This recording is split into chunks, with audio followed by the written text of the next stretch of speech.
என் பேர் அஜித். இது ഒന്ന് രണ്ടാമത്തെ പടം. അത് ഫസ്റ്റ് പടം വന്ന് ഉന്നേ 10 നാൾ ജൂൺ 10க்கு ரிலீஸு. அப்புறம் வந்து இது ரெண்டாவது படத்துக்கு பேர் பெய் முனே 32. அந்த பெய் தான் இம்பார்ட்டൻ്റ് ஒரு இங்கிலீஷ் സ്റ്റൈൽ ഒരു ബ്രഹ്മാണ്ഡ പടമായിരിക്കും. பெய் முனை 32 அஜித் சிசியோட ரெண்டாவது படம். அவர் தான் அதனோட ஸ்டோரி ஸ்க்ரீன் ப்ளே எல்லாம் பண்ணியிருக்கேன்.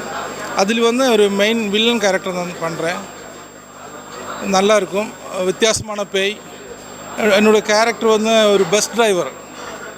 பஸ்ஸு ஒரு பங்களா தான் இதனோட மெயின் ஸ்டோரி. அது நல்லாயிருக்கும். என்னோட நேம் சுமியா யூசப். நான் கேரளாவில். நான் ஆல்ரெடி மலையாளி தான். இது ஒரு பேய் படம் தான். இதில் 2 ஹீரோயின் இருக்குது. அதில் ஒரு ஹீரோயின் நான் தான். பாக்கி எல்லாம் நீங்கள் பார்த்துட்டு சொல்லுங்கள். இது இன்னும் பூஜை நடக்க போகிறேன். எல்லாம் நல்லபடியாக வரட்டும். தேங்க்யூ. Hi, I'm Gauri. இது வந்து ஒரு பேய் படம். இதில் ஹீரோயினாக இருக்கிறேன். ரொம்ப நல்ல கதை. ரொம்ப ஹாப்பியாக இருக்குது. நான் என்னால் வார்த்தைகள் எதுவும் வரல. தமிழ் ரொம்ப தப்பாக பேசிட்டு இருக்குது. இதில் டைரக்டர் வந்து அஜித் சார் தான் என்னை இதில் இன்ட்ரடியூஸ் பண்ணுவாங்க. ரொம்ப ஹாப்பியாக இருக்குது. தேங்க்யூ.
அதெல்லாம் வேலைக்கு படத்தை பற்றி சொல்லுங்கிறேன். இவ்வளோ பேர் வந்திருக்கிறாங்க வேலை வெட்டியெல்லாம் விட்டு. அப்புறம் அவன் சிங்கப்பூர் வந்து என்ன சொல்கிறான், நம்ம எண்ணெய் கத்திரிக்காய் செய்வாங்க. நாங்கள் திடீர்னு ஊரை விட்டு தூக்கின்னு போய் கல்லிடை குறிச்சி அங்கே விட்டாங்க. காலையில் 7 மணிக்கெலாம் கூப்பிட்டு போயிடுவாங்க. சிரிப்பு தான் மனுஷங்களுக்கு. என்ன ஏன்னா நம்ம ஒரே மன உளைச்சலில் இருப்போம். இந்த மாதிரி மூஞ்சிங்களை பார்க்கும்போது